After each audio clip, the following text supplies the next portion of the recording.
बताओ ना, आखिर तुम्हारी जिंदगी की सबसे बड़ी ख्वाहिश क्या है? उस दिन कॉलेज में इमामा ने जवेरिया से इसरार किया।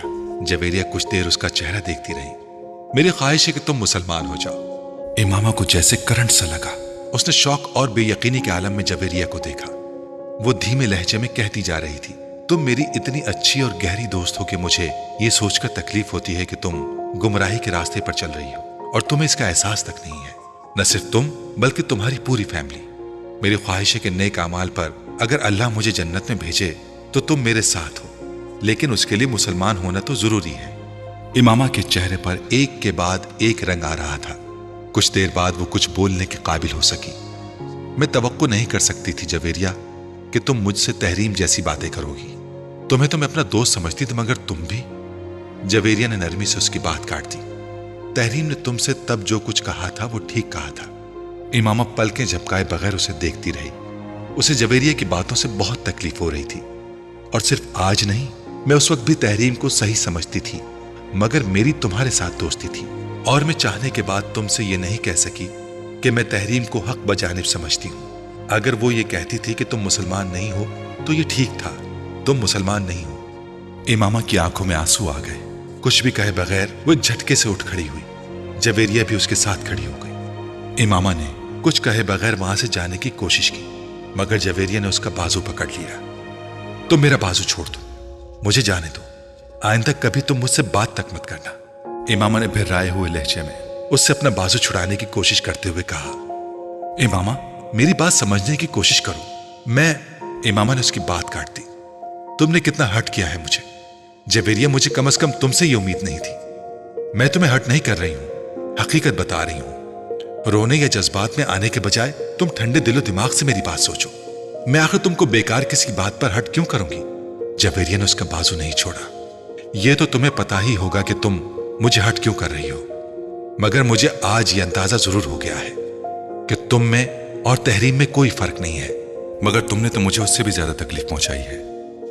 उससे मेरी दोस्ती इतनी पुरानी नहीं थी जितनी तुम्हारे साथ है। इमामा के गालों पर आंसू बह रहे थे। वो मुसलसल अपना बाजू जवेरिया की गिरफ्त से आजाद करवाने की कोशिश कर रही थी। ये तुम्हारा इसरार था कि मैं तुम्हें अपनी जिंदगी की सबसे बड़ी ख्वाहिश बताऊं। मैं इसीलिए तुम्हें नहीं बता रही थी, और मैंने तुम्हें पहले ही मुतनब्बे कर दिया था कि तुम मेरी बात पर नाराज होगी, मगर तुमने मुझे यकीन दिलाया था कि ऐसा कभी नहीं होगा। जवेरिया ने उसे याद दिलाने की कोशिश की। मुझे अगर यह पता होता कि तुम मेरे साथ इस तरह की बात करोगी तो मैं कभी भी तुमसे तुम्हारी जिंदगी की सबसे बड़ी ख्वाहिश जानने पर इसरार न करती।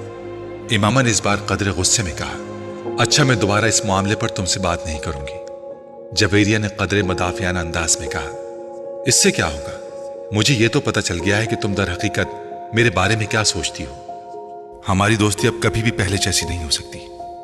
आज तक मैंने कभी तुम पर इस तरह की तनकीद नहीं की, मगर तुम मुझे इस्लाम का एक फिरका समझने के बजाय गैर मुस्लिम बना रही हो। इमामा ने कहा, मैं अगर ऐसा कर रही हूं तो गलत नहीं कर रही।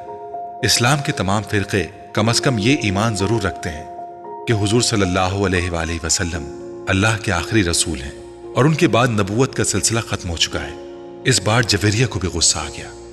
Mind your language. इमामा भी भड़क उठी। मैं तुम्हें हकीकत बता रही हूं इमामा, और मैं ही नहीं, ये बात सब लोग जानते हैं कि तुम्हारी फैमिली ने रुपए के हुसूल के लिए मजहब बदला। इमामा, मेरी बातों पर इतना नाराज होने की जरूरत नहीं है। ठंडे दिलो दिमाग से। इमामा ने जवेरिया की बात काट दी। मुझे जरूरत नहीं है तुम्हारी किसी बात पर ठंडे दिलो दिमाग से गौर करने की। मैं जानती हूं हकीकत क्या है और क्या नहीं। तुम नहीं जानती, और यही अफसोसनाक बात है, जवेरिया ने कहा। इमामा ने जवाब में कुछ कहने के बजाय इस बार बहुत जोर के झटके से अपना बाजू छुड़ा लिया और तेज कदमों के साथ वहां से चल पड़ी। इस बार जवेरिया ने उसके पीछे जाने की कोशिश नहीं की। वो कुछ अफसोस और परेशानी से उसे दूर जाती देखती रही। इमामा इस तरह नाराज नहीं होती थी जिस तरह वो आज हो गई थी, और यही बात जवेरिया को परेशान कर रही थी। ये सब कुछ स्कूल में होने वाले एक वाक़े से शुरू हुआ था। इमामा उस वक्त मैट्रिक की स्टूडेंट थी और तहरीम उसकी अच्छी दोस्तों में से एक थी। वो लोग कई साल से इकट्ठे थे और न सिर्फ एक ही स्कूल में पढ़ते थे, बल्कि उनकी फैमिलीज भी एक दूसरे को बहुत अच्छी तरह जानती थी।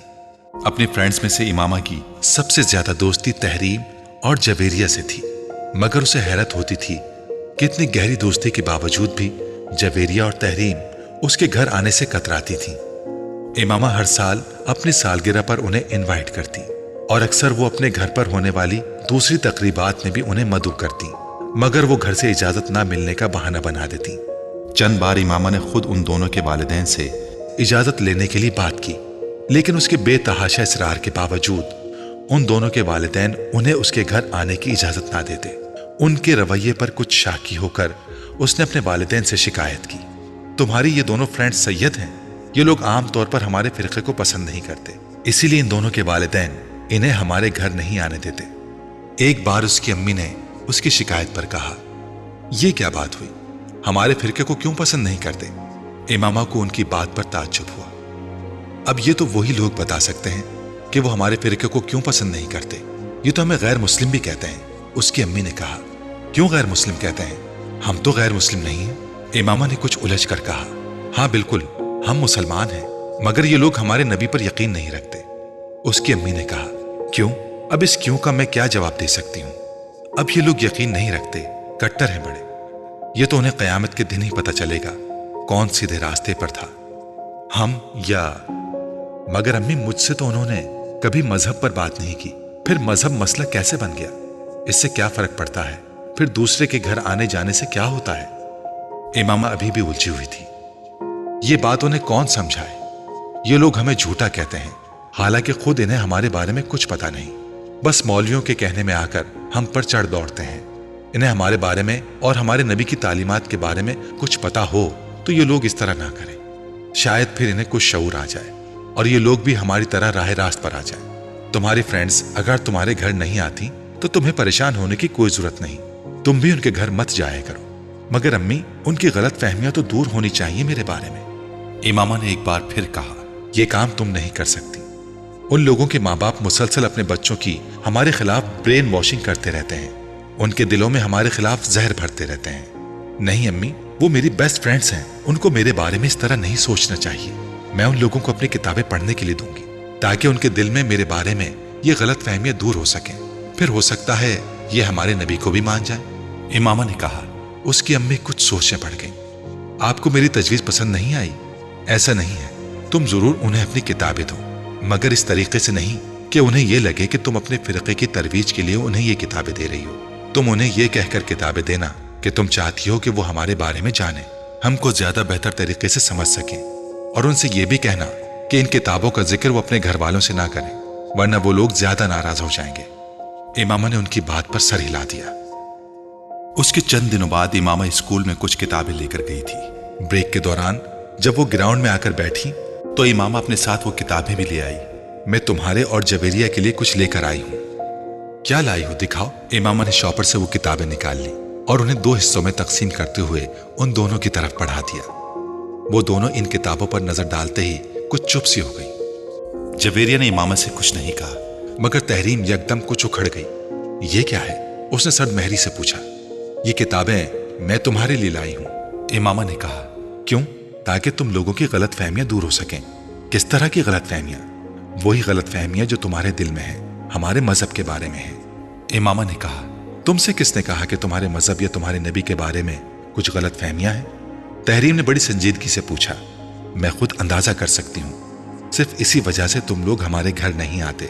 तुम लोग शायद ये समझते हो कि हम लोग मुसलमान नहीं हैं, या हम लोग कुरान नहीं पढ़ते, या हम लोग मोहम्मद सल्लल्लाहु अलैहि वसल्लम को पैगंबर नहीं मानते। हालांकि ऐसी कोई बात नहीं है, हम लोग उन सब चीजों पर यकीन रखते हैं। हम तो सिर्फ ये कहते हैं कि मोहम्मद सल्लल्लाहु अलैहि वसल्लम के बाद हमारा भी एक नबी है, और वो भी उसी तरह काबिल एहतराम है जिस तरह मोहम्मद सल्लल्लाहु अलैहि वसल्लम। इमामा ने बड़ी संजीदगी के साथ वजाहत करते हुए कहा। तहरीम ने अपने हाथ में पकड़ी हुई किताबें उसे वापस थमा दी। हमें तुम्हारे और तुम्हारे मजहब के बारे में कोई गलतफहमी नहीं है। तुम्हारे मजहब के बारे में जरूरत से ज्यादा जानते हैं, इसलिए तुमको कोई वजाहत पेश करने की जरूरत नहीं है, उसने बड़े रूखे लहजे में इमामा से कहा। और जहां तक इन किताबों का ताल्लुक है तो मेरे और जवेरिया के पास इतना बेकार वक्त नहीं है कि इन अहमकाना दावों, खुशफहमियों और गुमराही के इस पुलंदे पर जाया करें जिसे तुम अपनी किताबें कह रही हो। तहरीम ने एक झटके के साथ जवेरिया के हाथ में पकड़ी हुई किताबें खींचकर उन्हें भी इमामा के हाथ में थमा दिया। इमामा का चेहरा खिफ़्फ़त और शर्मिंदगी के साथ सुर्ख पड़ गया। उसे तहरीम से इस तरह के तबसरे की तवक्को नहीं थी। اگر ہوتی تو کبھی اسے وہ کتابیں دینے کی حماقت ہی نہ کرتی۔ اور جہاں تک اس احترام کا تعلق ہے تو اس نبی پر جس پر نبوت کا نزول ہوتا ہے اور اس نبی میں جو خود بخود نبی ہونے کی خوش فہمی میں مبتلا ہو جاتا ہے، زمین اور آسمان کا فرق ہوتا ہے۔ تم لوگوں کو اگر قرآن پر واقعی یقین ہوتا تو تمہیں اس کے ایک ایک حرف پر یقین ہوتا۔ نبی ہونے میں اور نبی بننے میں بڑا فرق ہوتا ہے۔ تحریم، تم میری اور میرے فرقے کی بے عزتی کر رہی ہو۔ امامہ نے آنکھوں میں امڑتے ہوئے آنسوؤں کے ساتھ کہا، میں کسی کی بے عزتی نہیں کر رہی، میں صرف حقیقت بیان کر رہی ہوں۔ وہ اگر تمہیں بے عزتی لگتی ہے تو میں اس کے بارے میں کچھ نہیں کر سکتی۔ تحریم نے دو ٹوک انداز میں کہا، روزے رکھنے اور بھوکے رہنے میں بڑا فرق ہوتا ہے، قرآن پڑھنے اور اس پر ایمان لانے میں بڑا فرق ہوتا ہے۔ بہت سارے عیسائی اور ہندو بھی اسلام کے بارے میں جاننے کے لیے قرآن پڑھتے ہیں، تو کیا انہیں مسلمان مان لیا جاتا ہے؟ اور بہت سے مسلمان بھی دوسرے مذہب کے بارے میں جاننے کے لیے دوسری الہامی کتابیں پڑھتے ہیں، تو کیا وہ غیر مسلم ہو جاتے ہیں؟ اور تم لوگ اگر حضور صلی اللہ علیہ وآلہ وسلم کو پیغمبر مانتے ہو تو کوئی احسان نہیں کرتے، تم ان کی نبوت کو جھٹلاؤ گے تو اور کیا جھٹلاؤ گے؟ پھر تو انجیل کو بھی جھٹلانا پڑے گا، جس میں حضور صلی اللہ علیہ وآلہ وسلم کی نبوت کی خوشخبری دی گئی تھی۔ پھر تو توریت کو بھی جھٹلانا پڑے گا، جس میں ان کی نبوت کی بات کی گئی ہے۔ پھر قرآن پاک کو بھی جھٹلانا پڑے گا، جو محمد صلی اللہ علیہ وآلہ وسلم کو آخری نبی قرار دیتا ہے۔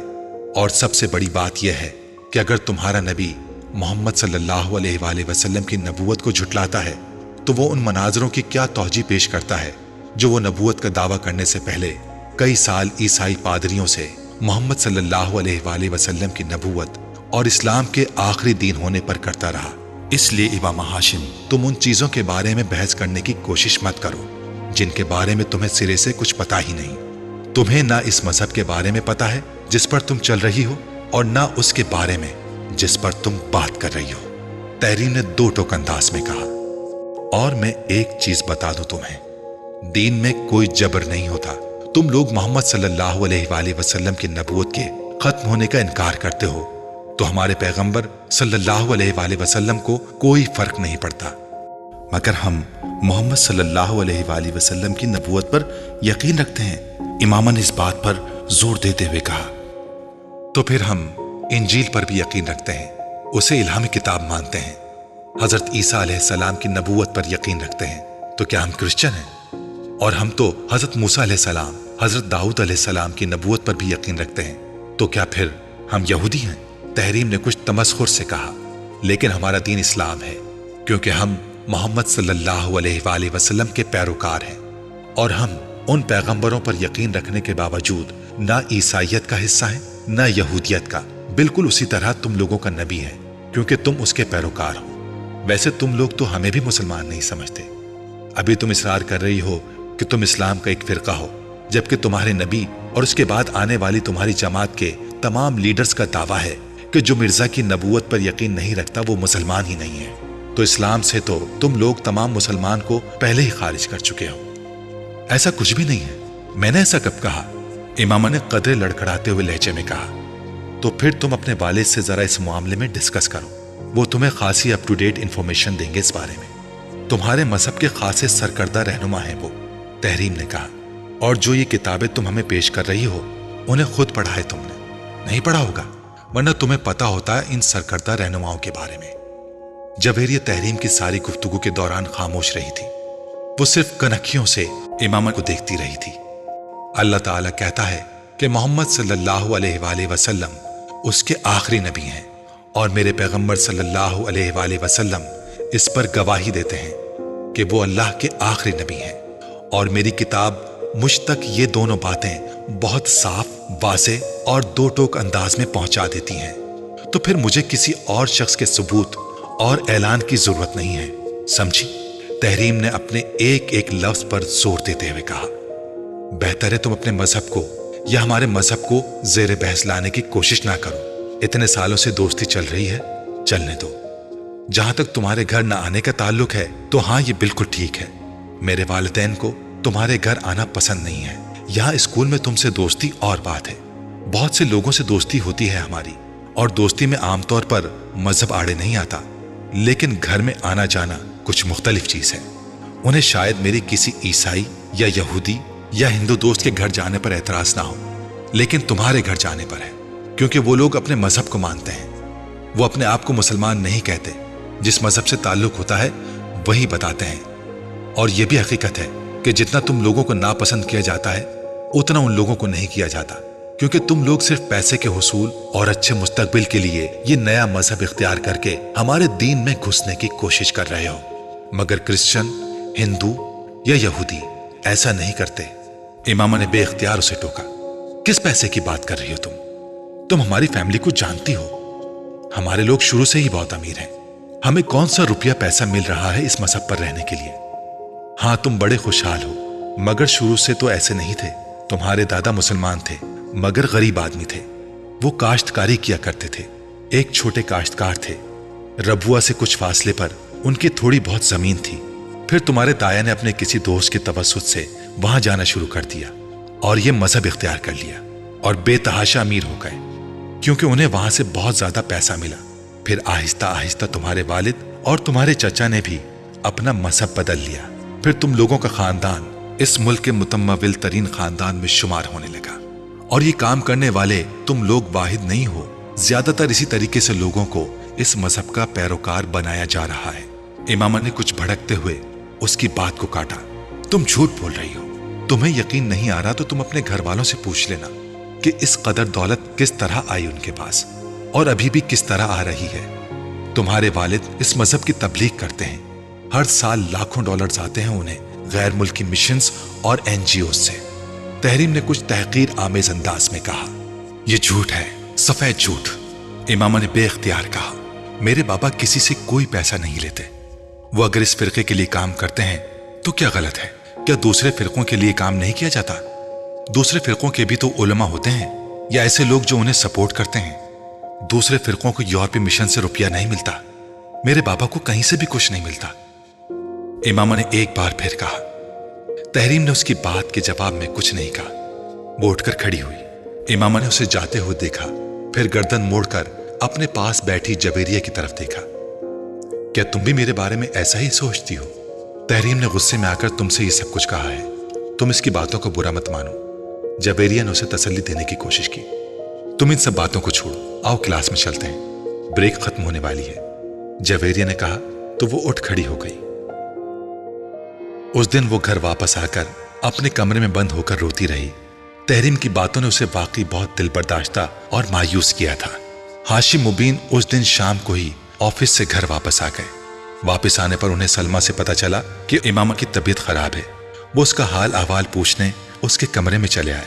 इमामा की आंखें सूजी हुई थी। हाशिम मुबीन हैरान रह गए। क्या बात है इमामा? उन्होंने इमामा के करीब आकर पूछा। वो उठकर बैठ गई और कुछ बहाना करने के बजाय बेइख्तियार रोने लगी। हाशिम कुछ परेशान होकर उसके करीब बेड पर बैठ गए। क्या हुआ इमामा? तहरीम ने आज स्कूल में मुझसे बहुत बदतमीजी की है, उसने रोते हुए कहा। हाशिम मुबीन ने बेइख्तियार एक इत्मीनान भरी सांस ली। फिर कोई झगड़ा हुआ है तुम लोगों में? बाबा, आपको नहीं पता उसने मेरे साथ क्या किया है। इमामा ने बाप को मुतमईन होते हुए देखकर कहा। बाबा, उसने वो बाप को तहरीम के साथ होने वाली तमाम गुफ्तगू बताती गई। हाशिम मुबीन के चेहरे की रंगत बदलने लगी। तुम्हें किसने कहा था कि तुम स्कूल किताबें लेकर जाओ उन्हें पढ़ाने के लिए? उन्होंने इमामा को डांटते हुए कहा। मैं उनकी गलत फहमियां दूर करना चाहती थी। इमामा ने कदरे कमजोर लहजे में कहा। तुम्हें जरूरत ही क्या थी किसी की गलत फहमियां दूर करने की? वो हमारे घर नहीं आती तो ना आए, हमें बुरा समझती हैं तो समझती रहे, हमें इससे क्या फर्क पड़ता है? हाशिम मुबीन ने उसे समझाते हुए कहा। मगर अब तुम्हारी इस हरकत से पता नहीं वो क्या समझेगी, किस किस को बताएगी कि तुमने उसे वो किताबें देने की कोशिश की। खुद उसके घर वाले भी नाराज होंगे। इमामा, हर एक को ये नहीं बताते फिरते कि तुम क्या हो, ना ही अपने फिरके के बारे में बहस करते हैं। अगर कोई बहस करने की कोशिश भी करे तो हाँ में हाँ मिला देते हैं, वरना लोग खामखा फजूल तरह की बातें करते हैं और फजूल तरह के शुबहात में मुब्तला होते रहते हैं। उन्होंने समझाया। मगर बाबा, आप भी तो बहुत सारे लोगों को तबलीग करते हैं। इमामा ने कुछ उलझे हुए अंदाज में कहा। फिर मुझे क्यों मना कर रहे हैं? मेरी और बात है।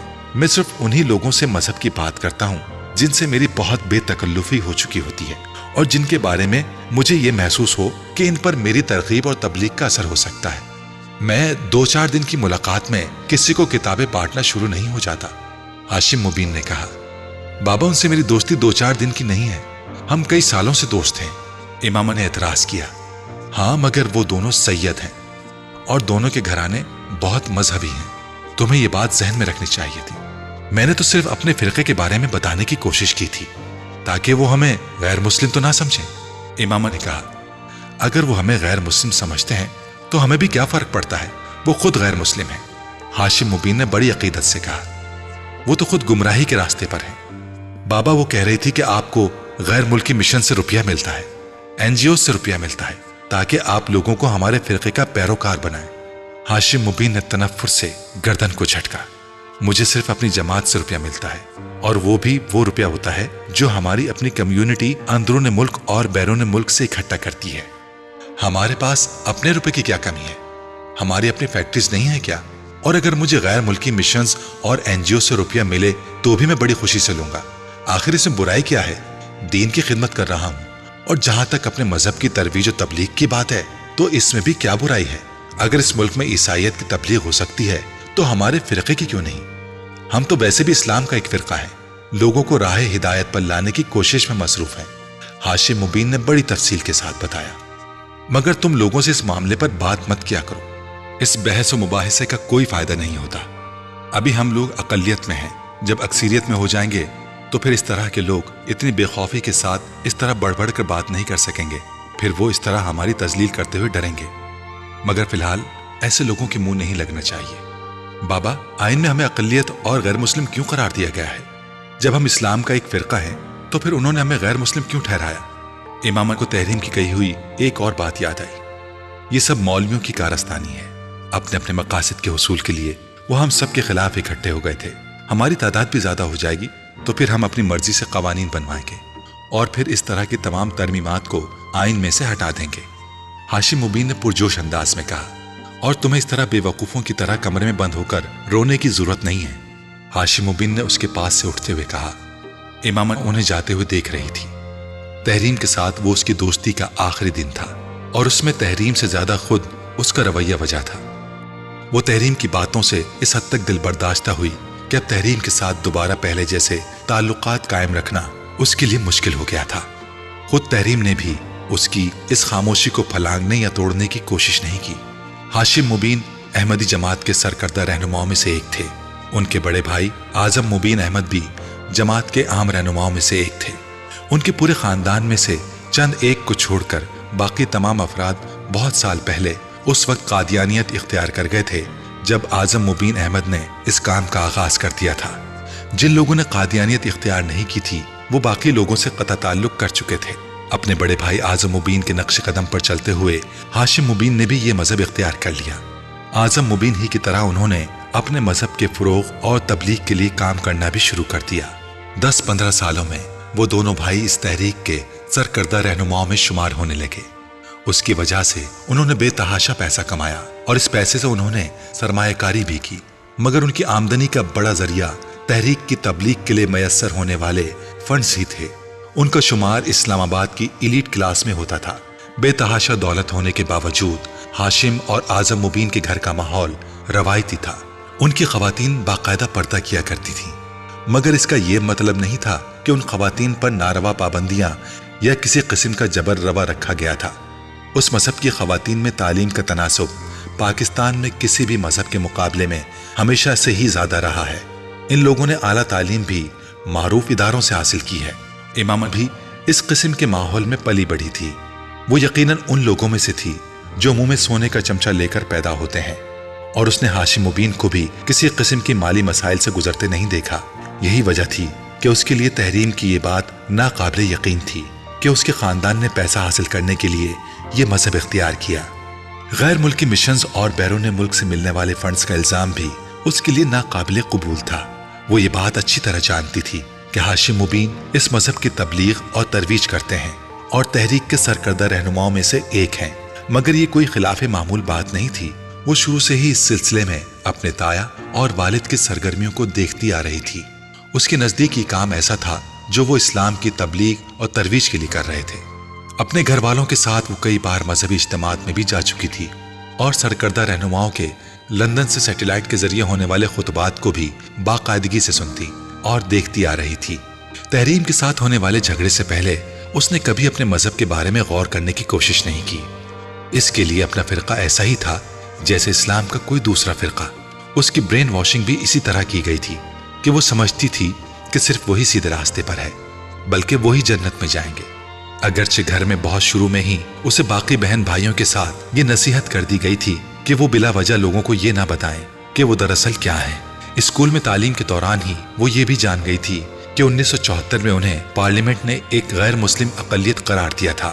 وہ سمجھتی تھی کہ یہ مذہبی داؤ میں آ کر کیا جانے والا ایک سیاسی فیصلہ ہے، مگر تحریم کے ساتھ ہونے والے جھگڑے نے اسے اپنے مذہب کے بارے میں غور کرنے اور سوچنے پر مجبور کر دیا تھا۔ تحریم سے ہونے والے جھگڑے کے بعد ایک تبدیلی جو اس میں آئی وہ اپنے مذہب کا مطالعہ تھی۔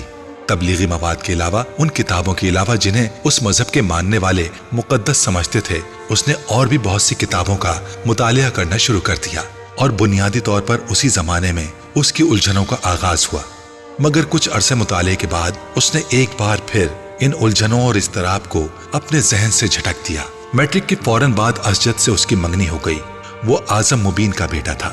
یہ اگرچہ کوئی محبت کی منگنی نہیں تھی، مگر اس کے باوجود امامہ اور اسجد کی پسند اس رشتے کا باعث بنی تھی۔ نسبت طے ہونے کے بعد اسجد کے لیے امامہ کے دل میں خاص جگہ بن گئی تھی۔ اپنی پسند کے شخص سے نسبت کے بعد اس کا دوسرا ٹارگٹ میڈیکل میں ایڈمیشن تھا، اور اسے اس کے بارے میں زیادہ فکر نہیں تھی۔ وہ جانتی تھی کہ اس کے باپ کی پہنچ اتنی ہے کہ اگر وہ میرٹ پر نہ بھی ہوئی تب بھی وہ اسے میڈیکل کالج میں داخل کروا سکتے ہیں، اور اگر یہ ممکن نہ ہوتا تو بھی وہ بیرون ملک جا کر میڈیکل کی تعلیم حاصل کر سکتی تھی۔ تم پچھلے دنوں سے بہت پریشان ہو، کوئی پرابلم ہے؟ وسیم نے اس رات امامہ سے پوچھا۔ وہ پچھلے کچھ دنوں سے بہت زیادہ خاموش اور الجھی نظر آ رہی تھی۔ نہیں، ایسی تو کوئی بات نہیں ہے، تمہارا وہم ہے۔ امامہ نے مسکرانے کی کوشش کی۔ خیر، وہم تو نہیں، کوئی نہ کوئی بات ہے ضرور، تم بتانا نہیں چاہتی تو اور بات ہے۔ وسیم نے سر جھٹکتے ہوئے کہا۔ وہ امامہ کے ڈبل بیڈ پر اس سے کچھ فاصلے پر لیٹا ہوا تھا۔ وہ اپنی فائل میں رکھے نوٹس الٹ پلٹ کر رہی تھی۔ وسیم کچھ دیر اس کے جواب کا انتظار کرتا رہا، پھر اس نے ایک بار پھر اسے مخاطب کیا۔ میں نے ٹھیک کہا نا، تم بتانا نہیں چاہتی؟ ہاں، میں فی الحال بتانا نہیں چاہتی۔ امامہ نے ایک گہرا سانس لے کر اعتراف کیا۔ بتا دو، ہو سکتا ہے میں تمہاری مدد کر سکوں۔ وسیم نے اسے اکسایا۔ وسیم، میں تمہیں خود بتا دوں گی، مگر فی الحال نہیں، اور اگر مجھے مدد کی ضرورت ہوگی تو میں خود تم سے کہوں گی۔ اس نے اپنی فائل بند کرتے ہوئے کہا۔ ٹھیک ہے، جیسے تمہاری مرضی، میں تو صرف تمہاری مدد کرنا چاہتا تھا۔ وہ بیڈ سے اٹھ گیا۔ وسیم کا اندازہ بالکل ٹھیک تھا۔ وہ واقعی جویریہ کے ساتھ اس دن ہونے والے جھگڑے کے بعد سے پریشان تھی۔ اگرچہ جویریہ نے اگلے دن اس سے معذرت کر لی تھی، مگر اس کی الجھن اور اضطراب میں کوئی کمی نہیں آئی تھی۔ جویریہ کی باتوں نے اسے بہت پریشان کر دیا تھا۔ 1.5 سال پہلے تحریم کے ساتھ ہونے والا جھگڑا اسے ایک بار پھر یاد آنے لگا تھا، اور اس کے ساتھ ہی اپنے مذہب کے بارے میں ابھرنے والے سوالات اور الجھنیں بھی، جو اس نے اپنے مذہب کا تفصیلی مطالعہ کرنے کے بعد اپنے ذہن میں محسوس کی تھیں۔ جویریہ نے کہا تھا، میری زندگی کی سب سے بڑی خواہش یہ ہے کہ کاش تم مسلمان ہوتی۔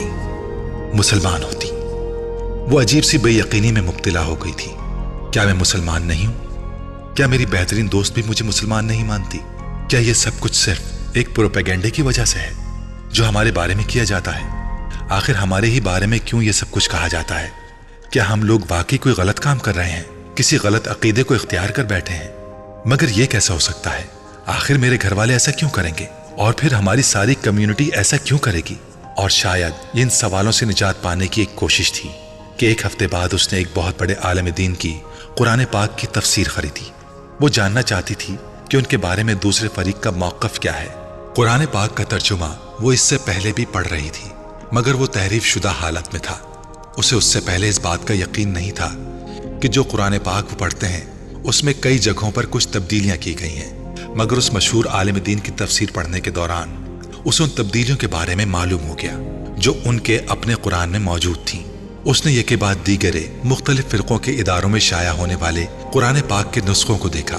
ان میں سے کسی میں بھی وہ تبدیلیاں نہیں تھیں جو خود ان کے قرآن میں موجود تھیں، جبکہ مختلف فرقوں کی تفاسیر میں بہت زیادہ فرق تھا۔ جوں جوں وہ اپنے مذہب اور اسلام کا تقابلی مطالعہ کر رہی تھی، اس کی پریشانی میں اضافہ ہو رہا تھا۔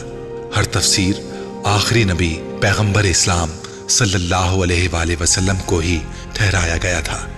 کہیں بھی کسی ذلی یا امتی نبی کا کوئی ڈھکا چھپا اشارہ بھی موجود نہیں تھا۔ मसीही मौत की हकीकत भी उसके सामने आ गई थी। अपने मजहबी रहनुमा की झूठी पेशगोइयों में और हकीकत में होने वाले वाकयात का तजाद उसे और भी ज्यादा चुभने लगा था। उसके मजहबी रहनुमा ने नबूवत का दावा करने से पहले जिन पैगंबर के बारे में सबसे ज्यादा गैर महज़िब जबान इस्तेमाल की थी वो खुद हजरत ईसा अलैहिस्सलाम ही थे, और बाद में नबूवत का झूठा दावा करने से पहले ये भी कहा था कि हजरत ईसा अलैहिस्सलाम की रूह का हुलूल उनके अंदर गया हुआ है। और अगर इस दावे की सच्चाई को मान भी लिया जाता तो हजरत ईसा अलैहिस्सलाम अपने दोबारा नुज़ूल के बाद 40 साल तक जिंदा रहते, और फिर जब उनका इंतकाल हुआ तो इस्लाम पूरी दुनिया पर गलबा पा चुका होता। मगर उन रहनुमा की वफात के वक्त दुनिया में इस्लाम का गलबा तो एक तरफ, खुद हिंदुस्तान में मुसलमान आजादी जैसी नेमत के लिए तरस रहे थे। इमाम को अपने मजहबी रहनुमा के गुफ्तगू के इस अंदाज पर भी ताज्जुब होता जो उसने अपनी मुख्तलिफ किताबों में अपने मुखालिफिन या दूसरे अंबिया किराम के लिए इख्तियार किया था। क्या कोई नबी इस तरह की जबान इस्तेमाल कर सकता था जिस तरह उस नबूवत के दावा करने वाले ने की थी? बहुत गैर महसूस अंदाज में उसका दिल अपने मजहबी लिटरेचर और मुकद्दस किताबों से उचाट होने लगा था। पहले जैसा एतकाद और यकीन तो एक तरफ, उसे सिरे से उनकी सदाकत पर शुबा होने लगा था। उसने जवेरिया से यह जिक्र नहीं किया था कि वो अब अपने मजहब से हटकर दूसरी किताबों को पढ़ने लगी थी। उसके घर में भी किसी को यह अंदाजा नहीं हुआ कि वो किस किस्म की किताबें घर में पढ़ रही थी। उसने अपने कमरे में बहुत हिफाजत से छुपा कर रखा हुआ था। सिर्फ एक दिन ऐसा हुआ कि वसीम उसके कमरे में आकर उसकी किताबों में से कोई किताब ढूंढने लगा। वसीम के हाथ सबसे पहले कुरान पाक की वही तफसीर लगी थी और वो जैसे दम बखुद रह गया था। ये क्या है इमामा? उसने मुड़कर ताज्जुब से पूछा। इमामा ने सर उठाकर उसे देखा और धक से रह गई। ये कुरान पाक की तफसीर है। उसने यकदम अपनी जबान में होने वाली लड़खड़ाहट पर काबू पाते हुए कहा, मैं जानता हूं, मगर ये यहाँ क्या कर रही है? क्या तुम इसे खरीद कर लाई हो? वसीम ने बड़ी संजीदगी के साथ पूछा। हाँ, मैं इसे खरीद कर लाई हूं, मगर तुम इतना परेशान क्यों हो रहे हो? बाबा को पता चलेगा तो वो कितना गुस्सा करेंगे, तुम्हें अंदाजा है? हाँ, मुझे अंदाजा है, मगर मुझे ये इतनी काबिल एतराज बात नजर नहीं आती। आखिर तुम्हें इस किताब की जरूरत क्यों पड़ी? वसीम ने किताब वहीं रख दी। क्योंकि मैं जानना चाहती हूं कि दूसरे अकायद के लोग आखिर कुरान पाक की क्या तफसीर कर रहे हैं। हमारे बारे में कुरान के हवाले से उनका नुक्ता नजर क्या है? इमामा ने संजीदगी से कहा। वसीम पलकें झुकाए बगैर उसे देखता रहा। तुम्हारा दिमाग ठीक है? मेरा दिमाग बिल्कुल ठीक है, इमामा ने पुरसुकून अंदाज में कहा। क्या बुराई है अगर मैं दूसरे मजाहिब के बारे में जानूं और उनके कुरान पाक की तफसीर पढ़ूं? हमें इसकी जरूरत नहीं है, वसीम ने नाराजगी से कहा। तुम्हें जरूरत नहीं होगी, मुझे जरूरत है, इमामा ने दो टोक अंदाज में कहा। मैं आंखें बंद करके किसी भी चीज पर यकीन करने के कायल नहीं हूं, उसने वाज़े अल्फाज में कहा। तो ये तफसीर पढ़कर तुम्हारे शुबहात दूर हो गए हैं? वसीम ने तंज़े लहजे में पूछा। इमामा ने सर उठाकर उसे देखा। पहले मुझे अपने एतकाद के बारे में शुबा नहीं था, अब है। वसीम उसकी बात पर भड़क उठा। देखा, इस तरह की किताबें पढ़ने से यही होता है। मैं इसीलिए तुमसे कह रहा हूं कि तुम्हें इस तरह की किताबें पढ़ने की कोई जरूरत नहीं है। हमारे लिए हमारी किताबें ही काफी हैं। मैंने इतनी तफासीर देखी हैं, कुरान पाक के इतने तर्जुमे देखे हैं। हैरानी की बात है वसीम, कहीं भी हमारे नबी का जिक्र नहीं है। हर तफसीर में अहमद से मुराद मोहम्मद सल्लल्लाहु अलैहि वसल्लम को ही लिया जाता है, हमारे नबी को नहीं। और अगर कहीं हमारे नबी का जिक्र है भी तो नबूवत के एक झूठे दावेदार के तौर पर, इमामा ने उलझे हुए अंदाज में कहा। ये लोग हमारे बारे में ऐसी बातें नहीं करेंगे तो और कौन करेगा? हमारे नबी की नबूवत को मान लेंगे तो हमारा और उनका इख्तिलाफ तो खत्म ही हो जाएगा। ये कभी अपनी तफासीर में सच शाये नहीं करेंगे, वसीम ने तलखी से कहा। और जो हमारी तफसीर है, क्या हमने सच लिखा है इसमें? क्या मतलब? वसीम ठटका। हमारे नबी दूसरे पैगंबरों के बारे में गलत जबान क्यों इस्तेमाल करते हैं? वो उन लोगों के बारे में अपनी बात करते हैं जो उन पर ईमान नहीं लाए। वसीम ने कहा। जो ईमान नहीं लाए, क्या उसे गालियां देनी चाहिए? हाँ, गुस्से का इजहार तो किसी न किसी सूरत में होता है, वसीम ने कंधे झटकते हुए कहा। गुस्से का इजहार या बेबसी का? इमाम के जुमले पर वो दम बखुद उसे देखने लगा। जब हजरत ईसा अलैहिस्सलाम पर लोग ईमान नहीं लाए तो उन्होंने लोगों को गालियां तो नहीं दी। हजरत मोहम्मद सल्लल्लाहु अलैहि वसल्लम पर लोग ईमान नहीं लाए थे तो उन्होंने भी किसी को गालियां नहीं दी। मोहम्मद सल्लल्लाहु अलैहि वसल्लम ने तो उन लोगों के लिए भी दुआ की जिन्होंने उन्हें पत्थर मारे। जो वही कुरान पाक की सूरत में हजरत मोहम्मद सल्लल्लाहु अलैहि वसल्लम पर नाजिल हुई है, उसमें कोई गाली नहीं मिलती। और जिस मजमुए को हमारे नबी अपने ऊपर नाजिल शुदा सहीफा कहते हैं, वो गालियों से भरा हुआ है। इमामा, ہر انسان کا مزاج دوسرے سے مختلف ہوتا ہے، ہر انسان الگ طرح سے ری ایکٹ کرتا ہے۔ وسیم نے تیزی سے کہا۔ امامہ نے قائل نہ ہونے والے انداز میں سر ہلایا۔ میں ہر انسان کی بات نہیں کر رہی ہوں، میں نبی کی بات کر رہی ہوں۔ جو شخص اپنے غصے پر قابو نہیں رکھ سکتا وہ نبوت کا دعویٰ کیسے کر سکتا ہے؟ جس شخص کی زبان سے گالیاں نکلتی ہوں اس کی زبان سے حق و صداقت کی بات نکل سکتی ہے؟ وسیم، مجھے اپنے مذہب اور عقیدے کے بارے میں الجھن سی ہے۔ وہ ایک لمحے کے لیے رکی۔ میں نے اتنی تفاسیر میں اگر کسی امتی نبی کا ذکر پایا ہے تو وہ حضرت عیسیٰ علیہ السلام ہے، اور میں نہیں سمجھتی کہ ہمارے نبی حضرت عیسیٰ علیہ السلام یا مسیحی موعود ہیں۔ نہیں، یہ وہ نہیں ہے جن کے آنے کے بارے میں قرآن پاک میں ذکر ہے۔ اس بار اس نے اپنے الفاظ کی خود ہی پرزور تردید کی۔ تم اب اپنی بکواس بند کر لو تو بہتر ہے، وسیم نے ترش لہجے میں کہا۔ کافی فضول باتیں کر چکی ہو تم۔ فضول باتیں؟ امامہ نے بے یقینی سے اسے دیکھا۔ تم کہہ رہے ہو فضول باتیں کر رہی ہوں؟ مسجد اقصی اگر ہمارے شہر میں ہے تو پھر جو اتنے سینکڑوں سالوں سے فلسطین میں مسجد اقصی ہے وہ کیا ہے؟ ایک نام کی دو مقدس جگہیں دنیا میں بنا کر خدا تو مسلمانوں کو کنفیوز نہیں کر سکتا۔ مسلمانوں کو چھوڑو، یہودی، عیسائی، ساری دنیا اسی مسجد کو قبلہ اول تسلیم کرتی ہے۔ اگر کوئی نہیں کرتا تو ہم نہیں کرتے۔ یہ عجیب بات نہیں ہے؟ امامہ، میں ان تمام معاملات پر تم سے بحث نہیں کر سکتا۔ بہتر ہے تم اس مسئلے کو بابا سے ڈسکس کرو، وسیم نے اکتا کر کہا۔ ویسے تم غلطی کر رہی ہو اس طرح کی فضول بحث شروع کر کے۔ میں بابا کو تمہاری یہ ساری باتیں بتاؤں گا، اور یہ بھی کہ تم آج کل کیا پڑھ رہی ہو، وسیم نے جاتے جاتے دھمکانے والے انداز میں کہا۔ وہ کچھ سوچ کر الجھے ہوئے انداز میں اپنے ہونٹ کاٹنے لگی۔ وسیم کچھ دیر ناراضی کا اظہار کر کے کمرے سے باہر چلا گیا۔ وہ کمرے میں ٹہلنے لگی۔ وہ ہاشم مبین سے ڈرتی تھی اور جانتی تھی کہ وسیم ان سے اس بات کا ذکر ضرور کرے گا۔ وہ ان کے رد عمل سے خوفزدہ تھی۔ وسیم نے ہاشم مبین کو امامہ کے ساتھ ہونے والی بحث کے بارے میں بتا دیا تھا، مگر اس نے بہت سی ایسی باتوں کو سینسر کر دیا تھا جس پر ہاشم مبین کے بھڑک اٹھنے کا امکان تھا۔ اس کے باوجود ہاشم مبین دم بخود رہ گئے تھے، یوں جیسے انہیں سانپ سونگھ گیا ہو۔ یہ سب تم سے امامہ نے کہا ہے؟ ایک لمبی خاموشی کے بعد انہوں نے وسیم سے پوچھا۔ اس نے اسبات میں سر ہلا دیا۔ اسے بلا کر لاؤ۔ وسیم کچھ جھجکتے ہوئے ان کے کمرے سے نکل گیا۔ امامہ کو خود بلا کر لانے کے بجائے اس نے ملازم کے ہاتھ پیغام بھجوا دیا اور خود اپنے کمرے میں چلا گیا۔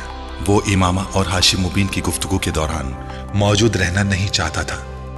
ہاشم مبین کے کمرے کے دروازے پر دستک دے کر وہ اندر داخل ہوئی تو اس وقت ہاشم اور ان کی بیگم بالکل خاموش بیٹھے تھے۔ ہاشم مبین نے اسے جن نظروں سے دیکھا تھا اس کے جسم کی لرزش میں کچھ اور اضافہ کر دیا۔ بابا، آپ نے مجھے بلوایا تھا؟ کوشش کے باوجود وہ روانی سے بات نہیں کہہ سکی۔ ہاں، میں نے بلوایا تھا۔ وسیم سے کیا بکواس کی تھی تم نے؟ ہاشم مبین نے بلا تمہید بلند آواز میں اس سے پوچھا۔ وہ اپنے ہونٹوں پر زبان پھیر کر رہ گئی۔ کیا پوچھ رہا ہوں تم سے؟ وہ ایک بار پھر دھاڑے۔ شرم سے ڈوب مرنا چاہیے تمہیں۔ خود گناہ کرتی ہو اور اپنے ساتھ ہمیں بھی گناہ گار بناتی ہو۔ امامہ کی آنکھوں میں آنسو آ گئے۔ تمہیں اپنی اولاد کہتے ہوئے مجھے شرم آ رہی ہے۔ کون سی کتابیں لائی ہو تم؟ وہ مشتعل ہو گئے تھے۔ جہاں سے کتابیں لے کر آئی ہو کل تک وہیں دے آؤ، ورنہ میں انہیں اٹھا کر پھینک دوں گا باہر۔ جی بابا، اس نے اپنے آنسو پوچھتے ہوئے صرف اتنا ہی کہا۔ اور آج کے بعد اگر تم نے جویریہ کے ساتھ میل جول رکھا تو میں تمہارا کالج جانا بند کر دوں گا۔ بابا، جویریہ نے مجھ سے کچھ نہیں کہا، اس کو تو کچھ پتا ہی نہیں ہے۔ اس بار امامہ نے قدرے مضبوط آواز میں احتجاج کیا۔ تو پھر اور کون ہے جو تمہارے دماغ میں یہ خناس بھر رہا ہے؟ وہ بری طرح چلائے۔ میں خود ہی۔ امامہ نے کچھ کہنے کی کوشش کی۔ ہو کیا تم؟ اپنی عمر دیکھو اور چلی ہو عقیدے جانچنے، اپنے نبی کی نبوت کو پرکھنے۔ ہاشم مبین کا پارا پھر ہائی ہو گیا۔ اپنے باپ کی شکل دیکھو جس نے ساری عمر تبلیغ میں گزار دی۔ کیا میں عقل کا اندھا ہوں یا پھر تم مجھ سے زیادہ عقل رکھتی ہو؟ جمعہ 4 دن ہوئے ہیں تمہیں پیدا ہوئے اور تم چل پڑی ہو اپنی نبی کی نبوت کو ثابت کرنے۔ ہاشم مبین اب اٹھ کر کھڑے ہو گئے۔ تم منہ میں سونے کا چمچ لے کر اس نبی کی وجہ سے پیدا ہوئی ہو جس کی نبوت کو آج تم جانچنے بیٹھ گئی ہو۔ وہ نہ ہوتا تو سڑک پر دھکے کھا رہا ہوتا ہمارا سارا خاندان، اور تم اس قدر احسان فراموش اور بے ضمیر ہو چکی ہو کہ جس تھالی میں کھاتی ہو اسی میں چھید کرتی ہو۔ ہاشم مبین کی آواز پھٹ رہی تھی۔ امامہ کی آنکھوں سے بہنے والے آنسوں کی رفتار میں اور اضافہ ہو گیا۔ بند کرو یہ پڑھنا لکھنا اور گھر بیٹھو۔ تم یہ تعلیم حاصل کر رہی ہو جو تمہیں گمراہی کی طرف لے جا رہی ہے۔ ان کے اگلے جملے پر امامہ کی سٹی گم ہو گئی۔ اس کے وہم و گمان میں بھی نہ تھا کہ وہ اسے گھر بٹھانے کی بات کریں گے۔ बाबा, आई एम सॉरी। उनके एक जुमले ने उसे घुटने टेकने पर मजबूर कर दिया था। मुझे तुम्हारी किसी एक्सक्यूज की जरूरत नहीं है, बस कह दिया है घर बैठो तो घर बैठो। बाबा, मेरा ये तो मतलब नहीं था।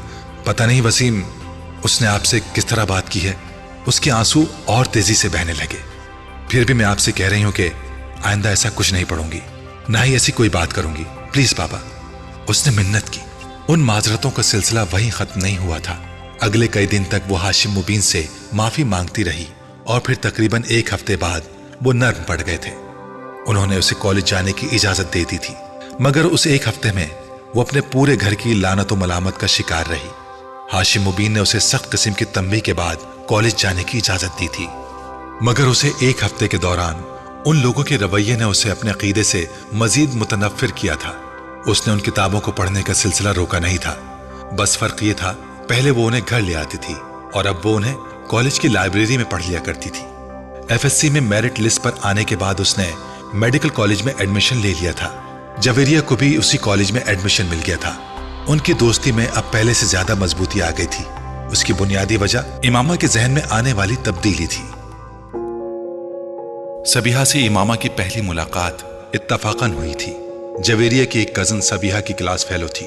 उसी के तवस्सुत से इमामा की उससे शनासाई हुई। वो एक मजहबी जमात की स्टूडेंट विंग से मुंसलिक थी। हफ्ते में एक बार वो क्लासरूम में इस्लाम से मुताल्लिक किसी न किसी मौजू पर लेक्चर दिया करती थी। 40-50 के लगभग लड़कियां उस लेक्चर को अटेंड किया करती थीं। सबीहा ने उस दिन उनसे मुतारिफ होने के बाद उन्हें भी इस लेक्चर के लिए इनवाइट किया। वो चारों ही वहां मौजूद थीं। मैं तो जरूर आऊंगी, कम से कम मेरी शिरकत के बारे में आप तसल्ली रखें, जवेरिया ने सबीहा की दावत के जवाब में कहा। मैं कोशिश करूंगी, वादा नहीं कर सकती, राबिया ने कुछ झेपी हुई मुस्कुराहट के साथ कहा। मेरा आना जरा मुश्किल है क्योंकि मैं उस दिन कुछ मसरूफ रहूंगी, ज़ैनब ने माजरत करते हुए कहा। सबीहा मुस्कुराते हुए इमामा को देखने लगी जो अब तक खामोश थी। इमामा का रंग कुछ फक हो गया। और आप आएंगी? इमामा की नजरें जवेरिया से मिली जो उसे ही देख रही थी।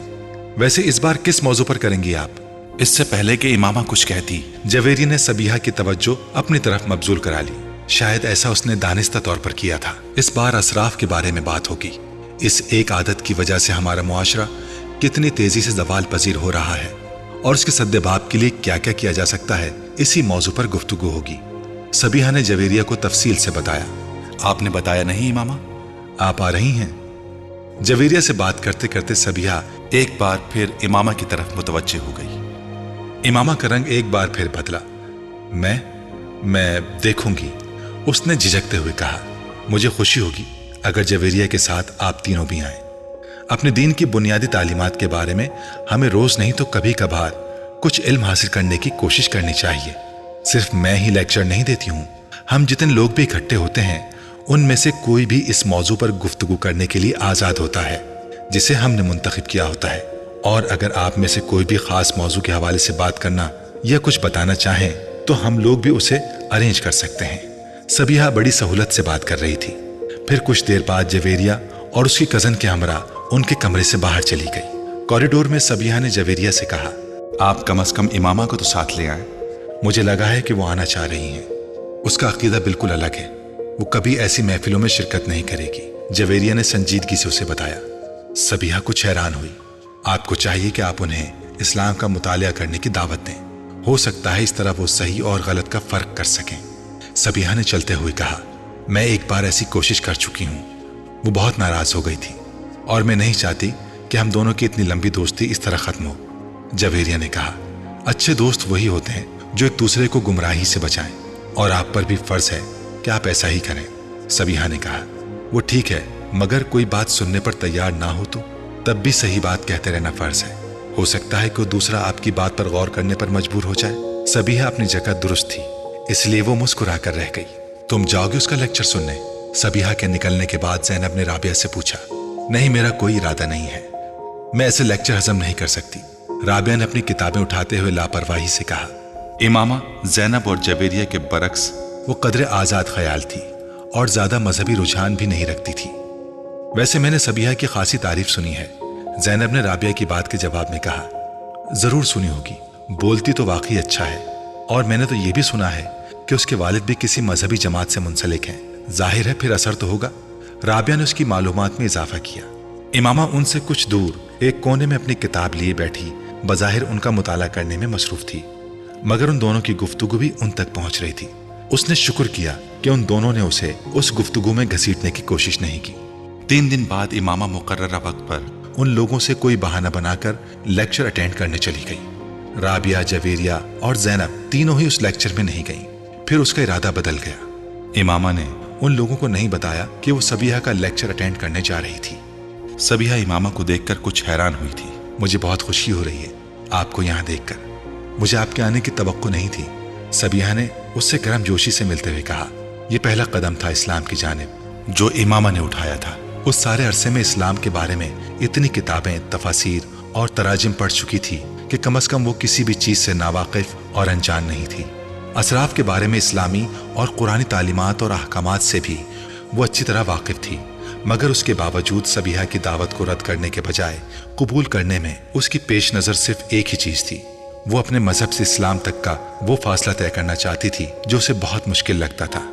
اور پھر وہ صرف پہلا اور آخری لیکچر نہیں تھا، یکے بعد دیگرے وہ اس کا ہر لیکچر اٹینڈ کرتی رہی۔ وہی چیزیں جنہیں وہ کتابوں میں پڑھتی رہی ان کے منہ سے سن کر پر اثر ہو جاتی تھیں۔ اس کی سبیحہ سے عقیدت میں اضافہ ہوتا جا رہا تھا۔ سبیحہ نے اسے یہ نہیں بتایا تھا کہ وہ اس کے عقیدے کے بارے میں جانتی تھی، مگر امامہ کو اس کے پاس آتے ہوئے 2 ماہ ہوئے تھے جب سبیحہ نے ختم نبوت پر ایک لیکچر دیا۔ قرآن پاک وہ کتاب ہے جو حضرت محمد صلی اللہ علیہ وآلہ وسلم پر نازل ہوئی۔ سبیحہ نے اپنے لیکچر کا آغاز کیا اور قرآن پاک میں ہی اللہ نبوت کا سلسلہ حضرت محمد صلی اللہ علیہ وآلہ وسلم پر ختم کر دیتے ہیں۔ وہ کسی دوسرے نبی کی کوئی گنجائش باقی نہیں رکھتے۔ اگر کسی نبی یعنی حضرت عیسیٰ علیہ السلام کا دوبارہ نزول کا ذکر ہے تو بھی وہ ایک نئے نبی کی شکل میں نہیں ہے، بلکہ ایک ایسے نبی کا دوبارہ نزول ہے جن پر نبوت حضرت محمد صلی اللہ علیہ وآلہ وسلم سے بہت پہلے نازل کر دی گئی تھی، اور جن کا دوبارہ نزول ان کی اپنی امت کے لیے نہیں بلکہ حضرت محمد صلی اللہ علیہ وآلہ وسلم کی امت کے لیے ہی ہوگا، اور آخری نبی حضرت محمد صلی اللہ علیہ وآلہ وسلم ہی رہیں گے۔ کسی بھی آنے والے دور میں یا کسی بھی گزر جانے والے دور میں یہ رتبہ اور فضیلت کسی اور کو نہیں دی گئی۔ کیا یہ ممکن ہے کہ اللہ ایک پیغمبر کو یہ رتبہ اور درجہ عطا کرتا اور پھر اسے چھین کر کسی دوسرے شخص کو دے دیتا ہے؟ قرآن پاک میں اللہ تعالیٰ فرماتا ہے، بعد میں اللہ سے بڑھ کر سچا کون ہے؟ تو کیا یہ ممکن ہے کہ وہ اپنی بات کو خود ہی رد کر دیتا؟ اور پھر اگر اللہ کی اس بات کی گواہی حضرت محمد صلی اللہ علیہ وآلہ وسلم خود دیتے ہیں کہ ہاں وہ اللہ کے آخری رسول صلی اللہ علیہ وآلہ وسلم ہیں اور ان کے بعد دوبارہ کوئی نبی نہیں آئے گا، تو پھر کیا ہمارے لیے کسی بھی طور پر یہ جائز اور مناسب ہے کہ ہم کسی دوسرے شخص کی نبوت کے دعوے پر غور تک کریں؟ انسان اللہ کی مخلوقات میں سے وہ واحد مخلوق ہے جسے عقل جیسی نعمت سے نوازا گیا، اور یہ ایسی مخلوق ہے جو اسی عقل کو استعمال کر کے سوچنے پر آئے تو خود اللہ کے وجود کے لیے ثبوت کی تلاش شروع کر دیتی ہے، پھر اس سلسلے کو یہیں محدود نہیں رکھتی بلکہ اسے پیغمبروں کی ذات تک دراز کر دیتی ہے۔ پہلے سے موجود پیغمبروں کی نبوت کے بارے میں سوال کرتی ہے، پھر انہیں پیغمبر مان لیتی ہے، اور اس کے بعد قرآن کے واضح احکامات کے باوجود زمین پر مزید پیغمبروں کی تلاش شروع کر دیتی ہے، اور اس تلاش میں یہ بات فراموش کر دیتی ہے کہ نبی بنتا نہیں تھا، بنایا جاتا تھا، اسے مبعوث کیا جاتا تھا، اور ہم انسانی ایوولوشن کی ان آخری دہائیوں میں کھڑے ہیں جہاں مزید نبیوں کی آمد کا سلسلہ اس لیے ختم کر دیا گیا کیونکہ انسان کے لیے ایک دین اور ایک نبی کا انتخاب کر لیا گیا۔ اب کسی نئے عقیدے کی ضرورت نہیں بلکہ صرف تقلید ہے، صرف تقلید یعنی پریکٹس اس ایک آخری اور مکمل دین کی جسے پیغمبر اسلام حضرت محمد صلی اللہ علیہ وآلہ وسلم پر ختم کر دیا گیا ہے۔ اب وہ ہر شخص خسارے میں رہے گا جو دین کی رسی کو مضبوطی سے تھامنے کے بجائے تفرقے کی راہ اختیار کرے گا۔ اگر ہماری اعلیٰ تعلیم اور ہمارا شعور ہمیں دین کے بارے میں صحیح اور غلط کی تمیز نہیں دے سکتے تو پھر ہم میں اور اس جانور میں کوئی فرق نہیں جو سبز تازہ گھاس کے ایک گھٹے کے پیچھے کہیں بھی جا سکتا ہے، اس بات کی پرواہ کیے بغیر کہ اس کا ریوڑ کہاں ہے۔ 40 منٹ کے اس لیکچر میں سبیحہ نے کسی اور غلط عقیدے یا فرقے کا ذکر بھی نہیں کیا تھا۔ اس نے جو کچھ کہا تھا بالواسطہ کہا تھا، صرف ایک چیز بلا واسطہ کہی تھی، اور وہ حضرت محمد صلی اللہ علیہ وآلہ وسلم کی ختم نبوت کا اقرار تھا۔ اللہ کے آخری پیغمبر حضرت محمد صلی اللہ علیہ وآلہ وسلم تھے، جنہوں نے 1400 سال پہلے مدینہ میں وفات پائی۔ 1400 سال پہلے مسلمان ایک امت کے طور پر اسی ایک شخص کے سائے میں کھڑے ہیں۔ 1400 سال بعد بھی ہمارے لیے وہ ایک آخری نبی صلی اللہ علیہ وآلہ وسلم ہیں، جن کے بعد کوئی دوسرا نبی بھیجا گیا نہ بھیجا جائے گا۔ اور ہر وہ شخص جو کسی دوسرے شخص میں کسی دوسرے نبی کا عکس تلاش کرنے کی کوشش کرتا ہے، اسے ایک بار اپنے ایمان کا از سر نو جائزہ لینا چاہیے۔ شاید ہی کوشش اسے اس عذاب سے بچا دے جس میں وہ اپنے آپ کو مبتلا کرنے کی کوشش کر رہا ہے۔ امامہ ہر لیکچر کے بعد سبیحہ سے مل کر جایا کرتی تھی۔ اس لیکچر کے بعد وہ سبیحہ سے نہیں ملی۔ ایک لمحے بعد وہاں رکے بغیر وہ وہاں سے چلی گئی۔ عجیب سے ذہنی انتشار میں مبتلا ہو کر وہ کالج سے باہر نکل کر پیدل چلتی رہی۔ کچھ دیر فٹ پاتھ پر چلتی رہی اور اس نے کتنی سڑکیں عبور کی اسے اندازہ نہیں ہوا۔ کسی معمول کی طرح چلتے ہوئے وہ فٹ پاتھ سے نیچے نہر کے کنارے بنی ہوئی ایک بینچ پر جا کر بیٹھ گئی۔ سورج غروب ہونے والا تھا اور اوپر سڑک پر گاڑیوں کے شور میں اضافہ ہو گیا تھا۔ وہ چپ چاپ نہر کے بہتے ہوئے پانی کو دیکھ رہی تھی۔ ایک لمبی خاموشی کے بعد اس نے بڑبڑاتے ہوئے خود سے پوچھا، آخر میں کیا کر رہی ہوں اپنے ساتھ؟ کیوں اپنے آپ کو الجھا رہی ہوں؟ آخر کس یقین کی کھوج میں سرکردہ ہوں اور کیوں؟ میں ان سب کے لیے تو یہاں لاہور نہیں آئی، میں تو یہاں ڈاکٹر بننے آئی ہوں۔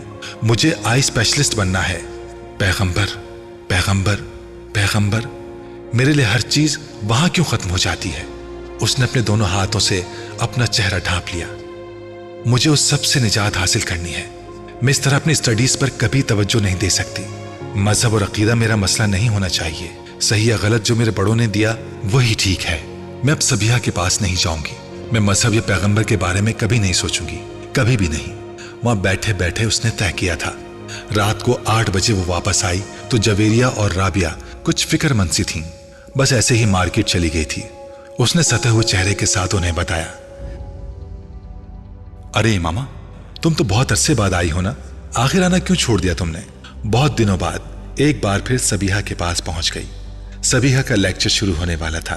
مجھے آپ سے کچھ بات کرنی ہے، آپ اپنا لیکچر ختم کر لیں، میں باہر بیٹھ کر آپ کا انتظار کر رہی ہوں۔ امامہ نے اس کی بات کا جواب دینے کے بجائے اس سے کہا۔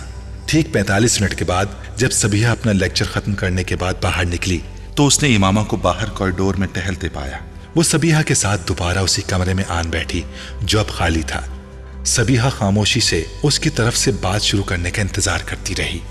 امامہ چند لمحے کسی سوچ میں ڈوبی رہی، پھر اس نے سبیحہ سے کہا، آپ کو پتا ہے میں کس مذہب سے ہوں؟ ہاں میں جانتی ہوں، جویریہ نے مجھے بتایا تھا۔ سبیحہ نے پرسکون انداز میں کہا، میں آپ کو بتا نہیں سکتی کہ میں کس حد تک فرسٹریٹڈ ہوں۔ میرا دل چاہتا ہے کہ میں دنیا چھوڑ کر کہیں بھاگ جاؤں۔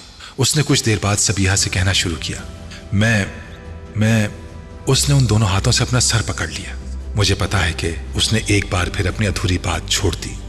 پھر خاموشی۔ مگر میں اپنا مذہب نہیں چھوڑ سکتی، میں تباہ ہو جاؤں گی، میرے ماں باپ مجھے مار ڈالیں گے، میرا کریئر، میرے خواب، سب کچھ ختم ہو جائے گا۔ میں نے تو سرے سے عبادت کرنا تک چھوڑ دی ہے، مگر پھر بھی پتہ نہیں کیوں مجھے سکون نہیں مل رہا ہے۔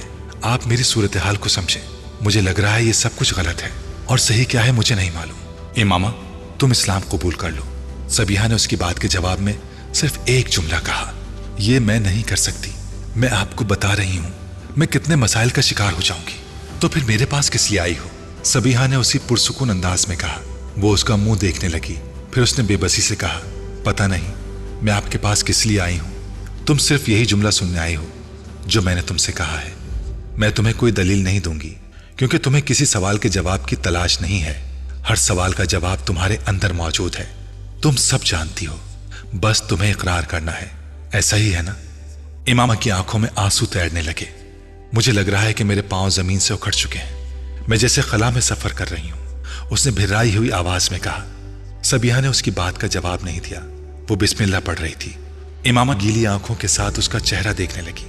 کہیں کچھ بھی نظر نہیں آتا سبیحہ، کچھ بھی نہیں۔ اس نے اپنے ہاتھوں کی پشت سے اپنے آنسوں کو صاف کیا۔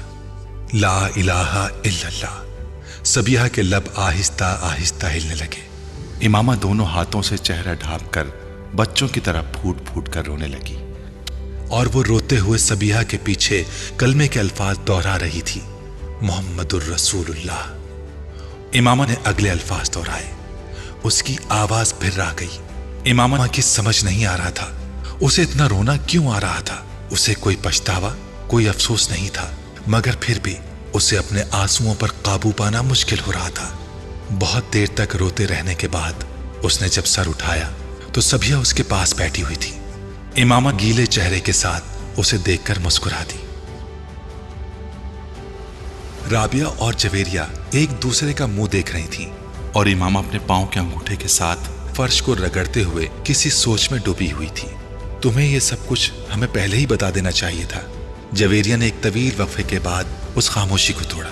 इमामा ने सर उठाकर उसे देखा और पुरसुकून अंदाज में कहा, इससे क्या होता, कम से कम हम तुम्हारे बारे में किसी गलत फहमी का शिकार तो ना होते और तुम्हारी मदद कर सकते थे हम दोनों। इमामा सर झटकते हुए अजीब से अंदाज से मुस्कुराई। उससे कोई खास फर्क नहीं पड़ता। मुझे तो बहुत खुशी है इमामा कि तुमने एक सही रास्ते का इंतखाब किया है। देर से सही मगर तुम गलत रास्ते से हट गई हो।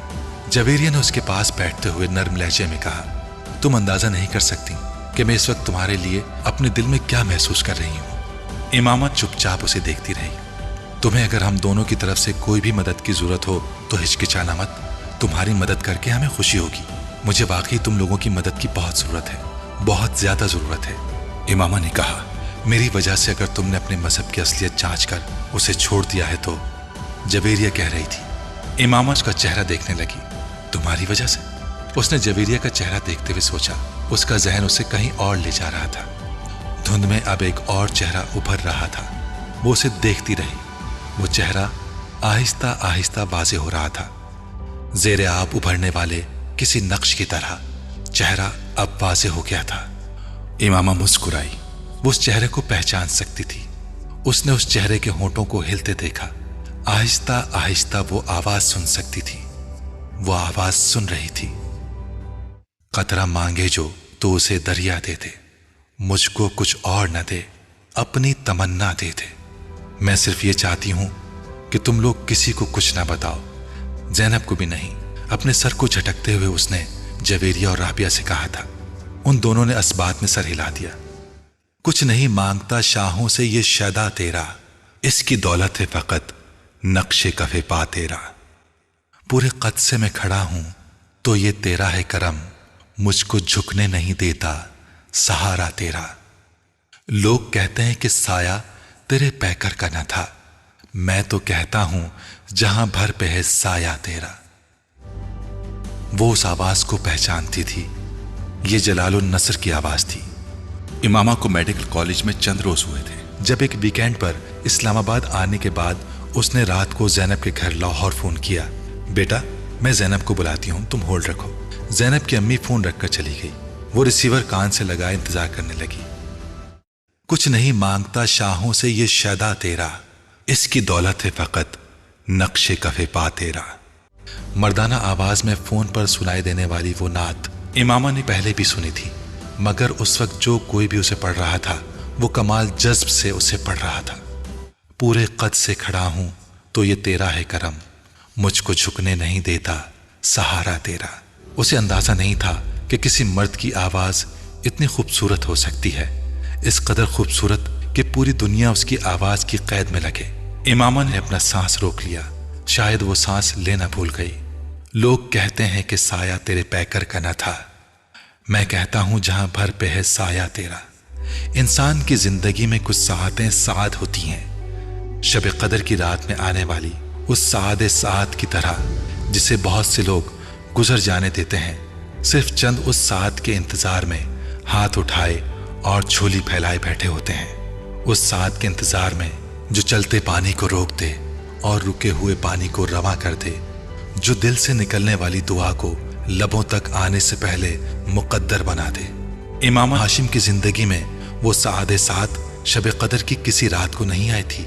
ना उसने इस सादे साद के लिए हाथ उठाए थे, ना झोली फैलाई थी। फिर भी उसने जमीन और आसमान की गर्दिश को कुछ देर के लिए थमे देखा था। पूरी कायनात को एक गुंबदे बेदर्द में बदलते देखा था, जिसके अंदर बस एक ही आवाज गूंज रही थी, दस्तगीरी मेरी तन्हाई की तूने ही तो की, मैं तो मर जाता अगर साथ ना होता तेरा। وہ اندھیروں سے بھی درانہ گزر جاتے ہیں جن کے ماتھے پہ چمکتا ہے ستارہ تیرا۔ آواز بہت صاف اور واضح تھی۔ امامہ بت کی طرح ریسیور ہاتھ میں لیے بیٹھی رہی۔ ہیلو امامہ۔ دوسری طرف زینب کی آواز گونجی۔ وہ آواز میں گم ہو گئی۔ چند لمحوں کے لیے زمین کی رکی ہوئی گردش دوبارہ بحال ہو گئی۔ ہیلو امامہ، آواز سن رہی ہو میری؟ وہ ایک جھٹکے سے ہوش کی دنیا میں واپس آئی۔ ہاں میں سن رہی ہوں۔ میں نے سوچا لائن کٹ گئی۔ دوسری طرف سے زینب نے کچھ مطمئن ہوتے ہوئے کہا۔ امامہ اگلے چند منٹ میں اس سے بات کرتی رہی، مگر اس کا دل و دماغ کہیں اور تھا۔